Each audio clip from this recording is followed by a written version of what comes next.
The stupidest thing about job search is that most things are subjective. One recruiter might swear by a professional summary on resumes, and another hiring manager will reject every single candidate that has one. To take out the guesswork, we need to look at the data, and according to Forbes and Resumebuilder.com, 46% of job seekers use ChatGPT in their job search process, of which 69% Nice. 69% of those job seekers got more interviews compared to when they didn't use an AI assistant, and 59% ended up with job offers. But here's where it gets really interesting.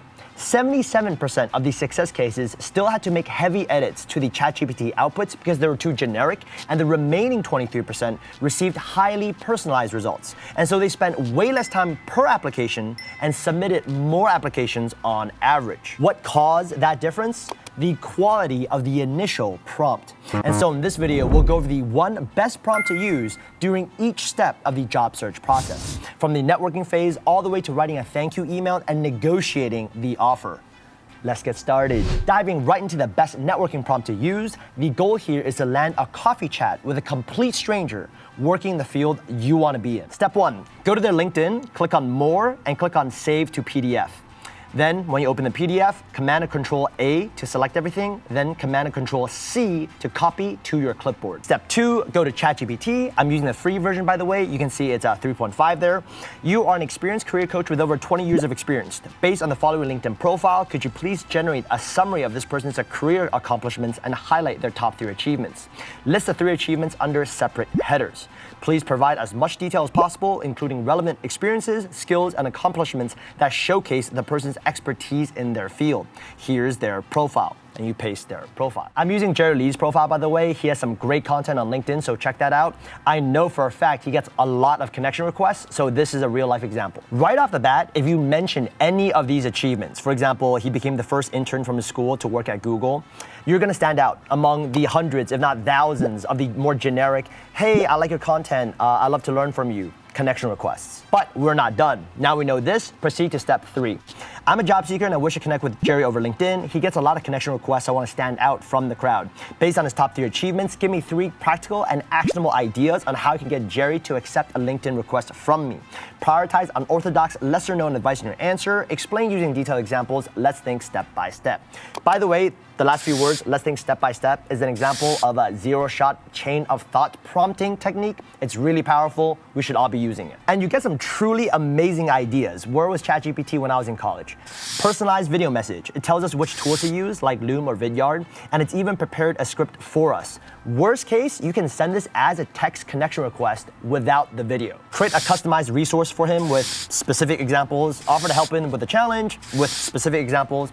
And here's the best part, right? Even if he turns down what we're offering, he's going to reply to us, and that's the whole point. Every other message he gets is super generic, like, hey, I need help, can I get 30 minutes of your time? And no one's gonna really respond to that. Pro tip, if you're in college with 0 work experience and 0 connections on LinkedIn, go to your alumni database, every college has one, search for alumni working on fields you wanna be in, go find them on LinkedIn, and start from step 1. By the way, both OpenAI and Microsoft refused to sponsor this video for whatever reason, but it is supported by those of you who subscribe to my paid productivity newsletter. Link in the description if you want to learn more. Once you land a coffee chat, the objective now is to show the professional you're someone worth helping. And to impress them, you need to ask good questions during the coffee chat. And here's a prompt to use. You are a career coach with over 20 years of experience helping job seekers land jobs in product marketing. Obviously, replace this with the industry you're going for. I have an upcoming coffee chat with a product marketing manager, and I would like to understand how I can get into the field of product marketing. Based on his resume, give me a list of 10 questions I can ask during the coffee chat so he knows I've done my homework and that shows I'm considerate of his time. Prioritize unorthodox, lesser known advice in your answer. Explain using detailed examples. Here's his resume. And although I said resume, I'm still pasting the publicly available LinkedIn PDF file. I use my own profile for this example, and you can immediately see most of these questions are tailored for me, making them good questions. So instead of asking me something generic like, what are the biggest challenges in product marketing? You ask, hey, I noticed you manage a team of 5 doing this. What are the biggest challenges managing this team, and how did you overcome them? Much better. The more specific the question, the more impressed they'll be. And ChatGPT just saved you a bunch of time, right? Having to come up with these questions one by one. By the way, try deleting a sentence or two from the prompt. For example, if you delete this sentence right here, I guarantee you the quality of your output will decrease drastically. While we're here, you also want to generate smart questions to ask at the end of the actual interview. And the key is to ask specific questions about the role that only the interviewer can answer, and not something you can just Google or something you can just ChatGPT. Here's a prompt. You are a career coach, blah, blah, blah. I have an upcoming interview with a senior product marketing manager at Stripe, and I want to impress the interviewer with my knowledge about the role. Based on this job description, give me a list of 5 questions I can ask at the end of the interview so the interviewer sees I'm extremely proactive and enthusiastic about the role.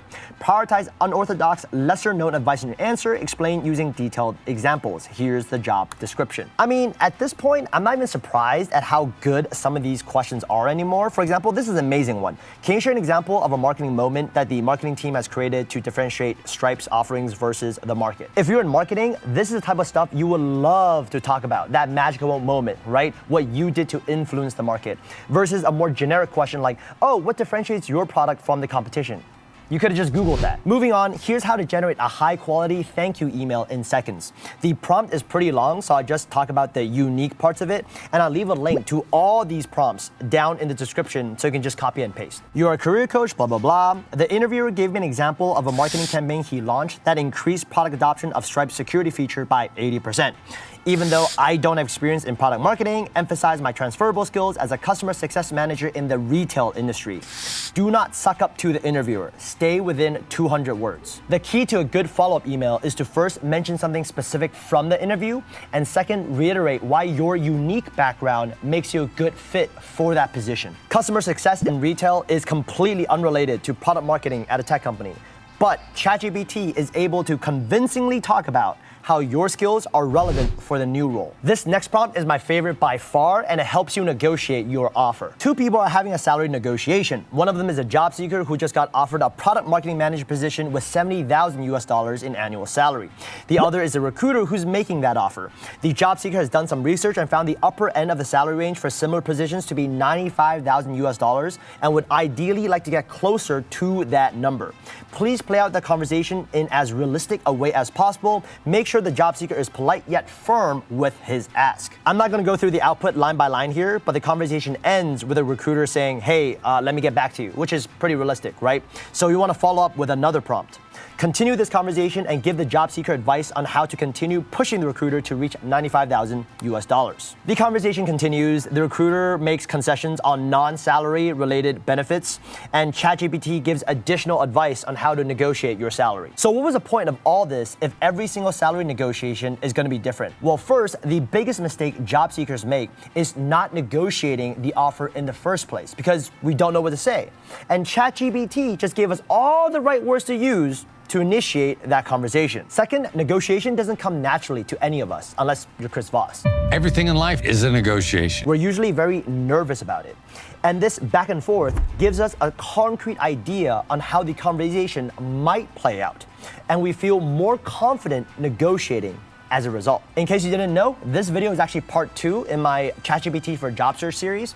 In part 1, we covered how to use ChatGPT to optimize your cover letter, resume, and prepare for interviews. So here, we covered the remaining steps, networking, coffee chats, and what to do after your interview. So make sure to check out part 1 if you haven't already.